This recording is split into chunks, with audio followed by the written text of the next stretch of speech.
Vamos a comenzar hablándoles de un libro, Palencia Sur, belleza y misterio de una tierra llena de magia, una tierra mágica. Va a hablar con nosotros de este libro precisamente su autor, Jesús Torrellas. Muy buenas noches. Buenas noches. Y podríamos decir, en este caso el colaborador, en este caso el que ha puesto imagen a las palabras, José Manuel Adán. Muy buenas noches. Buenas noches. Bueno, una colaboración que se plasma en este libro que pueden ver nuestros espectadores, como digo, Palencia Sur, un libro en el que se habla precisamente de misterio, ¿no? Del misterio de las relaciones con esas fuerzas que o desconocemos o de alguna manera no acabamos de familiarizarnos con ellas, ¿no, Jesús? Efectivamente, antes de lo que me dices, decir que Manuel, su colaboración son 150 fotografías a todo color, creo que magníficas, con lo cual, gran colaboración.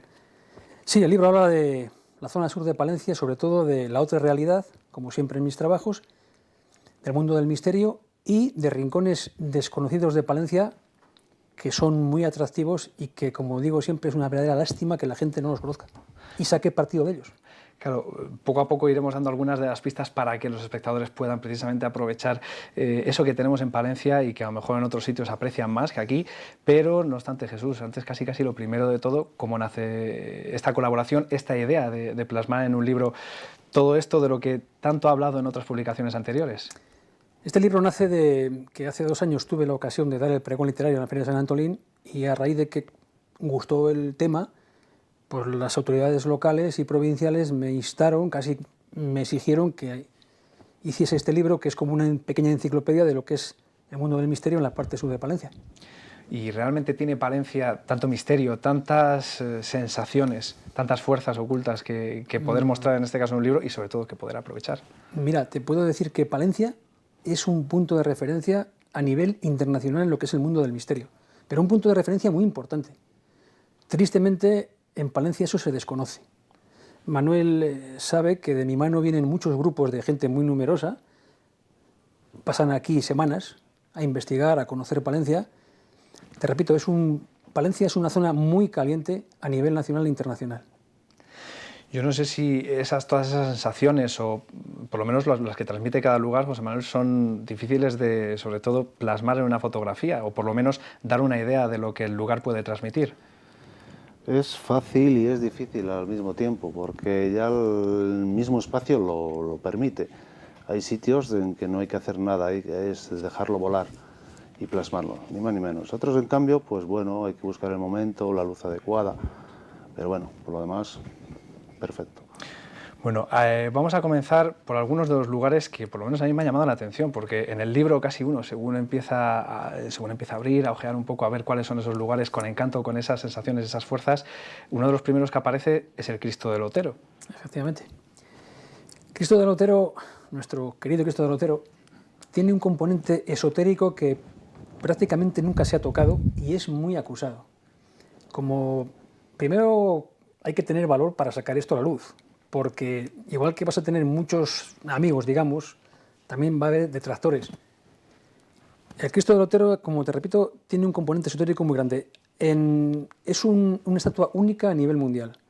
O sea, en el planeta hay cientos de Cristos, sin embargo, ninguno de las características del nuestro. Y el lugar en el que está. Claro, quizás lo que pueda tener esa relación del Cristo, de lo que es la estatua, esa gran efigie que todos vemos con esas fuerzas ocultas, es el terreno, más que la propia Más escultura. que la propia imagen. En este caso, la imagen del Cristo está enclavada en lo que siempre nos han dicho que es un cerro testigo, geológicamente hablando, pero ahí habría muchos matices. Yo he contactado con bastantes geólogos, gente de mucho prestigio, y me dicen que los dos cerros no son cerros testigos, porque geológicamente sería imposible si hubieran venido abajo con el paso de los millones de años. Entonces, ¿qué pasa? Estamos hablando de 2 puntos, como hay más en España, en Lierga, en Santander, en Robledo de Chabela, en Madrid, en Jaén, sitios que no corresponde su geología a que todavía estén en pie, digamos. Sí, que la lógica, viendo otros ejemplos, sería que ya habrían desaparecido, claro. pero no es así, ¿no? ¿Cuál es mi teoría y la de más gente? Que estamos hablando de unos cerros que tienen su componente artificial. O sea, que de alguna manera no es fruto de la naturaleza, del paso del tiempo, sino que algo ha intervenido. Efectivamente. De hecho, como explico bien en el capítulo dedicado al Cristo del Otero, hay en el planeta cerros testigos muy famosos, en el Amazonas y en Estados Unidos, que son verdaderos cerros testigos, lo que son columnas de mineral que son prácticamente indestructibles. Y aquí hablamos de una colina de caliza que es imposible que aguante millones de años, donde está lluvias, hielos, nieves, sequías, torrenteras, imposible.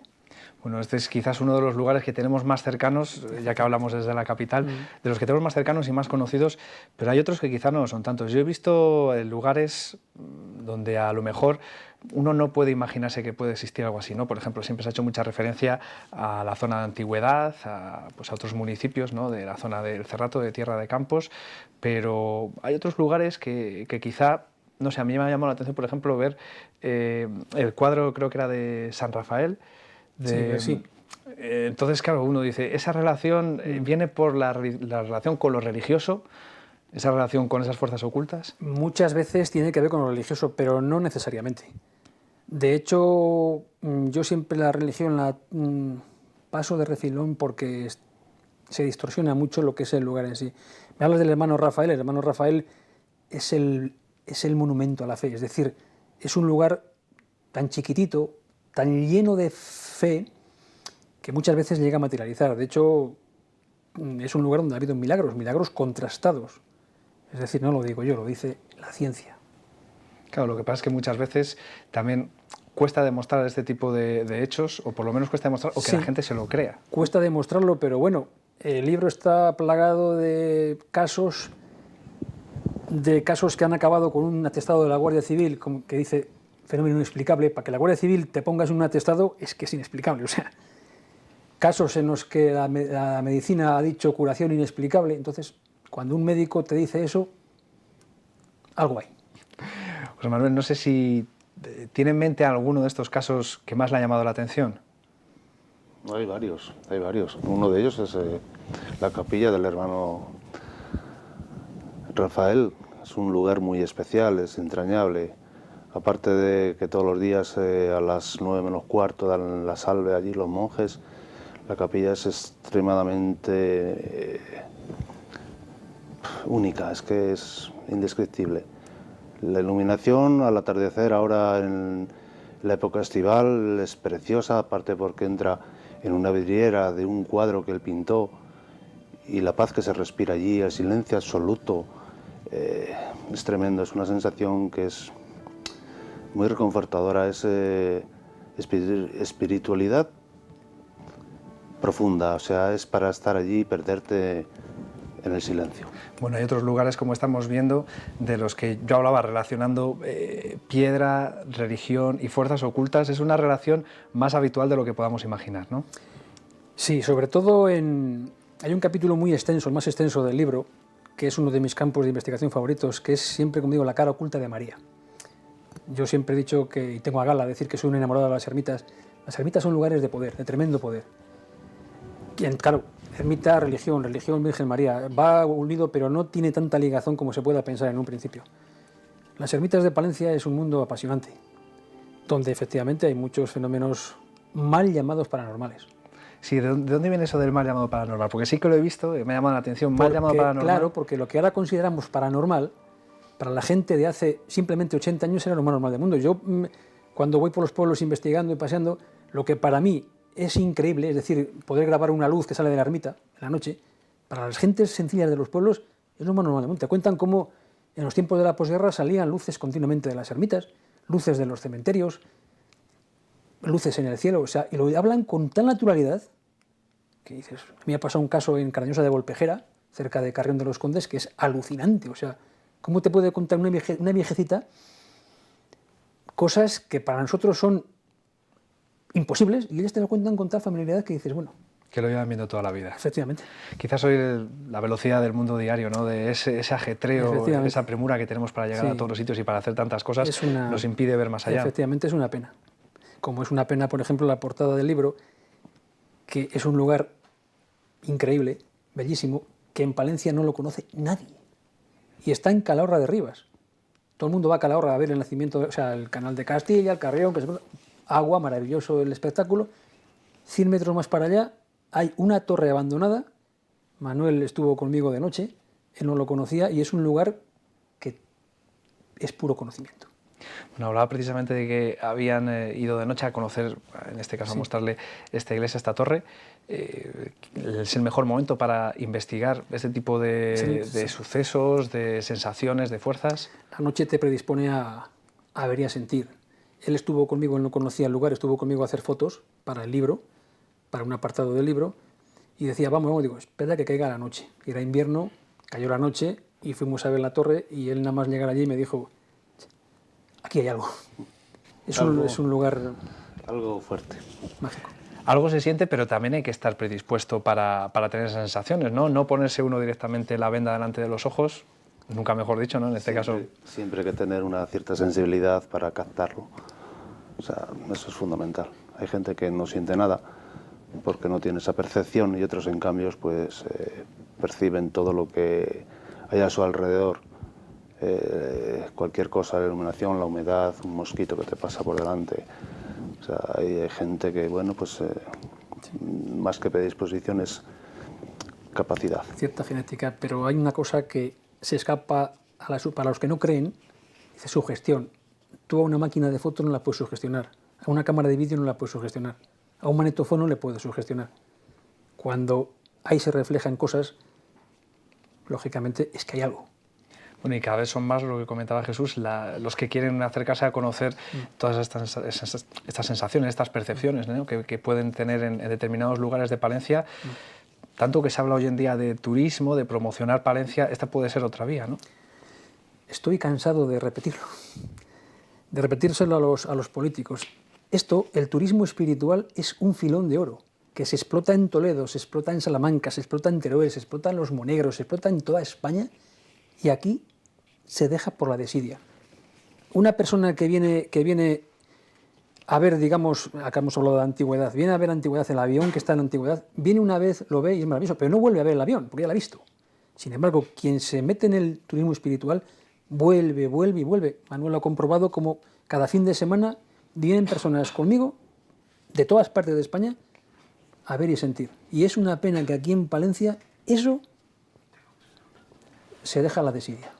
De los lugares más conocidos de Palencia hemos hablado, por ejemplo, del Cristo, por excelencia, hemos hablado de zonas cercanas al Canal de Castilla, pero de lo que son también, por ejemplo, en Dueñas, en el Monasterio de la Trapa, pero de lo que serían las zonas más, o los lugares más conocidos de Palencia, ¿cuáles serían los que tienen más estas fuerzas ocultas? Por supuesto, aparte del Camino de Santiago, todo lo que es el Cerrato. El Cerrato es como te repito, es una zona de referencia a nivel internacional. El Cerrato ya figura en los libros de ufología de hace 40 y 50 años. Como se cuenta en el libro, en tiempos de Franco, el ABC, no el Caso, sino el ABC y otros periódicos de relevancia hablaban de Palencia. Hablaban de cómo los cuarteles de la Guardia Civil estaban colapsados de denuncias, de avistamientos, de luces, de encuentros. Es decir, Palencia ya era referencia a nivel nacional en los años 60. Todo lo que es el Cerrato palentino. Era incluso el Cerrato más profundo, el más apartado, Cebico Navero, Baltanás, Valle, Ontoria, lo más apartado, más hacia el Valle de Esgueva. Bueno, lo que pasa es que eso es lo que comentaba, los vecinos de la zona están más familiarizados con esas sensaciones, quizá el resto pues no lo conozcamos, o lo que hablábamos también, no estamos con esa predisposición para conocerlo, ¿no? Nos lo dicen y uno enseguida se imagina si las cosas se mueven solas por ahí, pero no tiene nada que ver con eso. No tiene que ver. Y también ocurre otra cosa, que aunque no lo creamos, todavía seguimos viviendo en la Castilla profunda. Y el miedo al ridículo en esa zona es muy grande. Yo he hecho muchos reportajes para televisión, incluso para Cuarto Milenio, por ejemplo, me he hecho reportajes y tal, y es dificilísimo arrancar un testimonio. Eso sí, cuando la cámara se apaga, Manuel lo puede decir, vienen a mí en tropel. Le quiero contar, pero no diga nada, por favor, que no salga mi cara. Es una pena, en otras partes de España la gente se abre. Aquí todavía tenemos miedo al ridículo. Sí, es la forma de ser, ¿verdad? Sí. Muy común en Castilla. Yo no sé si es más intensa, esas fuerzas o esas sensaciones son más intensas en los lugares es decir, en la naturaleza propia y dura, ¿no? En la misma naturaleza o en los lugares en los que el hombre ya ha dejado alguna huella, ¿no? Por ejemplo, yo he visto algunas estampas en el libro, algunas fotografías de lugares diferentes, algunos a lo mejor conocidos, pero desde otra perspectiva, pero en ambos casos, tanto la naturaleza pura y dura como lugares por los que ha pasado el hombre, están reflejados en el libro, pero yo no sé dónde suele ser más fuerte. Sí, es que va unido. Es decir, los antiguos eran muy listos. Los antiguos siempre se ubicaban donde la naturaleza les daba unas energías curativas y un contacto más fácil con otras entidades. Palencia está plagado de eso. Los godos se establecieron en los campos góticos, Torremormojón, Ampudia, Baños, está plagado. El Cerrato está plagado de lugares de inmenso poder geológico. La fuente de Baños, perdón que le interrumpa, que lo estábamos viendo, sí. Es uno de esos lugares que dicen que tiene que uno ya solo con acercarse a la Basílica de Baños y también a la fuente, pues ya se notan esas sensaciones, ¿no? Sí, y mismamente no hace falta, o sea, que vayas tú. El péndulo, que al péndulo no se le puede sugestionar, se vuelve loco, ¿no es cierto? Sí, lo hemos comprobado. En cierto lugar de la fuente. A un péndulo tú no le puedes sugestionar. Los antiguos siempre se ubicaban en lugares de inmenso poder. Tenemos aquí en la catedral, abajo, la crista de la catedral, como no sé si algo se habla también en el libro, está también equivocado. Lo que está al fondo, la parte visigótica, eso era un centro de poder. Digamos que era un templo de sanación, una cosa así. Hay varios en el mundo, de iguales características. Lo que pasa es que aquí, por alguna razón en Palencia, no se investiga lo que te viera. ¿Por qué? No lo sé. ¿Y cuál sería la forma de investigarlo, precisamente, ya que hablamos de que no se pone todo de... Primero abrir la mente, romper muros, que es muy difícil. Eso iba a decir, quizás sea lo más difícil. Claro, y eliminar intereses económicos, sobre todo. Que esa es una segunda parte también que bastante es muy complicada. difícil. Tenemos en la laguna de la Nava, en Fuentes de Nava y Paredes, tenemos ahí en el subsuelo, y lo sabe mucha gente, la gran ciudad vacía de Intercacia, o un derivado de la ciudad vacía de Intercacia, y lleva abandonado eso, el proyecto, tiempo y tiempo y tiempo. Aquí no le interesa investigar eso, no lo sé. Tenemos en la ruina de San Pelayo, en Cebico Navero, lo mismo, pasa igual. En fin, hay muchos intereses. Bueno, hay que reconocer que, ya que llamaban a la Catedral de Palencia la Bella Desconocida, quizá por estos aspectos de los que estamos hablando también sea la Bella Desconocida, incluso empezando por nosotros mismos, ¿no? Es lo que decíamos, que hay que intentar darlo a conocer. Este libro puede ser un instrumento para que la gente se vaya acercando, ¿no? Es una, digamos, una pequeña gran guía de lo que es el mundo desconocido de Palencia. Y aparte, como siempre en mis trabajos, sentimiento. Amor a la tierra, a través de sus fotos y a través de mis letras, amor a la tierra. O sea, no concibo un trabajo mío sin sentimiento. Se ha hecho a varios apartados, a puntos concretos que la gente no conoce, en Reynoso de Cerrato, Calahorra de Rivas, Amusco, Hornillos, sitios muy desconocidos que tienen una carga emocional tremenda y gran belleza. Semana Santa en Palencia es un capítulo quizá por mí muy querido porque es pura poesía. Si lo has leído lo leerás después, verás. En fin, yo poco más puedo hacer ya por sacar esto a la luz. Poco más. Esto en el caso de la zona sur, ¿habrá que apostar por una segunda entrega con la zona norte? Pues sí, habría que apostar. Lo que pasa que no es mi campo de acción, no lo tengo dominado, esa es la verdad. Así como la zona sur la tengo ya más que trillada y ya son muchísimos reportajes en prensa, en radio, a nivel nacional y eso, la zona norte pues no la conozco. Y en la zona sur, para aquellos que quieran, también hombre, lo van a poder ir viendo en el libro, pero aquellos que quieran ir teniendo esas sensaciones, ¿qué es lo que pueden hacer? Les hemos comentado algunos lugares a los que acercarse, pero ¿cuáles serían los pasos que tendrían que dar para, como decíamos, lo primero abrir la mente, ¿no? Pero los pasos que habría que dar para tener más relación directa con esas sensaciones, esas fuerzas que llamamos desconocidas? Dos cosas muy sencillas, soledad y silencio. Cuando uno va a estos lugares y está solo, y está en silencio, y está en medio de la noche palentina, que es única, porque es que es única, es cuando uno realmente va a fundirse con el lugar y va a conocer otros mundos que no hay que acercarse con miedo, son maravillosos. El mundo de la ufología es maravilloso, el mundo de las psicofonías es maravilloso, el mundo de los lugares de poder es fantástico, la Palencia subterránea es fantástica, hay que acercarse en silencio y en soledad. Bueno, lo que pasa es que, según está comentando, quizás el mundo del cine nos ha transmitido cierta sensación de miedo hacia bueno, de por sí el ser humano tiene miedo a lo desconocido, pero hay que reconocer que con el cine se ha llevado un sentimiento, pues eso, de cierto temor hacia lo que venga de más allá, ¿no? Sí, tristemente, pero es que estamos en la misma. al gran poder le interesa meter miedo. Al gran poder le interesa que el hombre de a pie no se acerque cara a cara con esta otra realidad, porque va a aprender. Y eso al poder no le interesa. Al poder le interesa que estemos aborregados. Bueno, José Manuel, yo le voy a preguntar, le voy a pedir que nos diga, de entre todos los lugares que ha retratado para el libro, que nos elija uno al amanecer y otro al anochecer, que a lo mejor es el mismo, pero ya que las luces son tan importantes en estos casos... Es difícil de decir. Yo tengo costumbre, en cuanto tengo tiempo, de subirme al monte y simplemente sentarme y dejar caer el sol. Hay un sitio muy espectacular que recientemente hemos estado en compañía de Jesús y otras personas que vinieron expresamente y particularmente a saborear Palencia Sur. Y uno de ellos es en la ermita de Villella. Desde el castillo, se llama La Loma, desde allí se presencia un espectáculo increíble.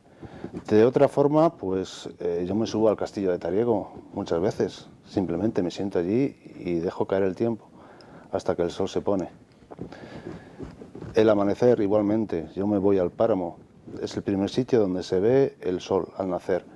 Es el primer sitio donde los pájaros despiertan y te embullen con sus cantos y es maravilloso, es un sitio muy especial. Cualquier punto del Cerrato es extraordinario. Bueno, son muchos los lugares de los que hemos hablado.